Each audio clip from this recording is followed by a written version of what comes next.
All right, thank you for joining us again for another episode of Sermon Highlights. Today we're here.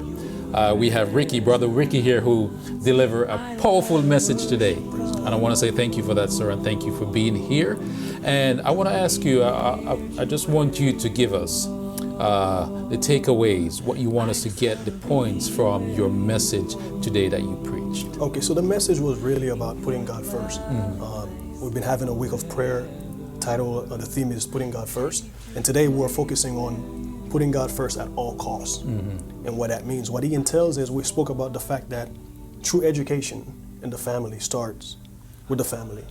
Right. Like in putting God first, the parents have to be the one that take the responsibility of teaching their children and raise their children in the way of the Lord.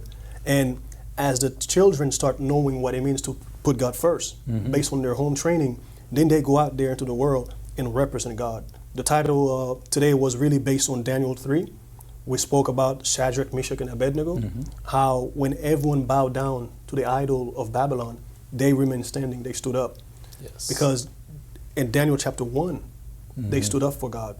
And like when the issue of diet came up, they told the king that we would not defile ourselves, we would not eat of your meat and drink. Right. And we spoke about how in this current era, we are also living in modern Babylon. And the nation is rife with idolatry. And there are many different types of idol in the land. We have sexual idolatry. We have the idolatry of money, the idolatry of education, idolatry of pleasure, relationships. All these things are modern idols that our young people, our adults, are bowing down to. And God is calling us not to bow down to any idols, but to bow down only to the living God. Because as we bow down to God, then we are able to stand in moments of crisis. And one of the last key point we wanted to address was these things, like on a daily basis, we face tests. On a daily basis, we have to have a relationship with God, have devotions with God and talk to God about all the idols that are in your heart. Because each one of us, we have a different thing we struggle with. And we need to address these things because a final test is coming upon the world. The image of the beast crisis. When a Sunday sacredness will be all over the land. People will be required to rest on Sunday in rebellion for the Lord's Sabbath, or for the fourth commandment. And in order for us to be ready for that time, the worship of the image of the beast, when a lot of people will bow down to that image, because during that time, God will make a separation between the true Christian and the false. And we must be preparing today. Today, we must get our lives right with God in every area, because as Christians, we are to represent God in all aspects of our lives. The way we dress, the way we talk, the music we listen to, the movies we watch. In all these areas, we are to stand up for God. As we learn to stand for God on all these little areas, when the tests come, when the mark of the beast come, then we will have the strength and fortitude to stand for God. Wow. Because we would have developed that trust on a daily basis. So that's the gist of the message. As you put God first, when your day starts, you have morning devotion with your family. You have time for yourself with God. In every single thing you do in life, you put God first. You're looking for a relationship, you put God first. You're looking for a career, you put God first. You're looking for a job, you put God first. You speak to God about every area in your life, and you ask God to take control. You will see the work of God in your life, and you will get to trust God more and more, so that when the final test comes, you will not be fearful when the king say, you must bow down, or you're going to be thrown into the furnace of fire.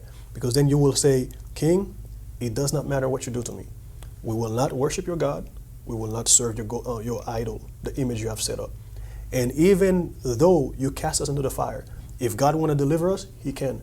But if God does not, we will still be faithful to God. Amen. And when we stand up for God, God will stand up for us Wow. in the midst of the furnace. Amen. Amen. Sure. Brother Ricky, I want to thank you.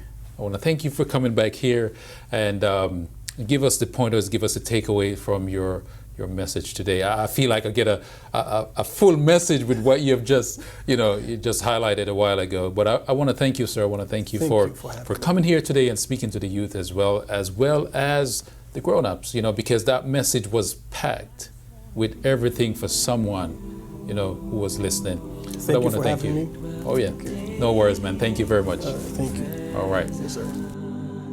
I don't want to worship from afar.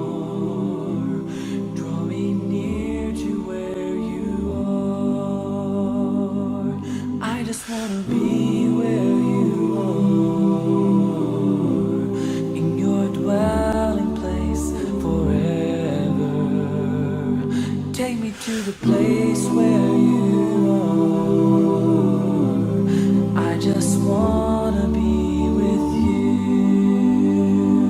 I wanna be where you are, dwelling in your presence, feasting at your table, surrounded by your glory.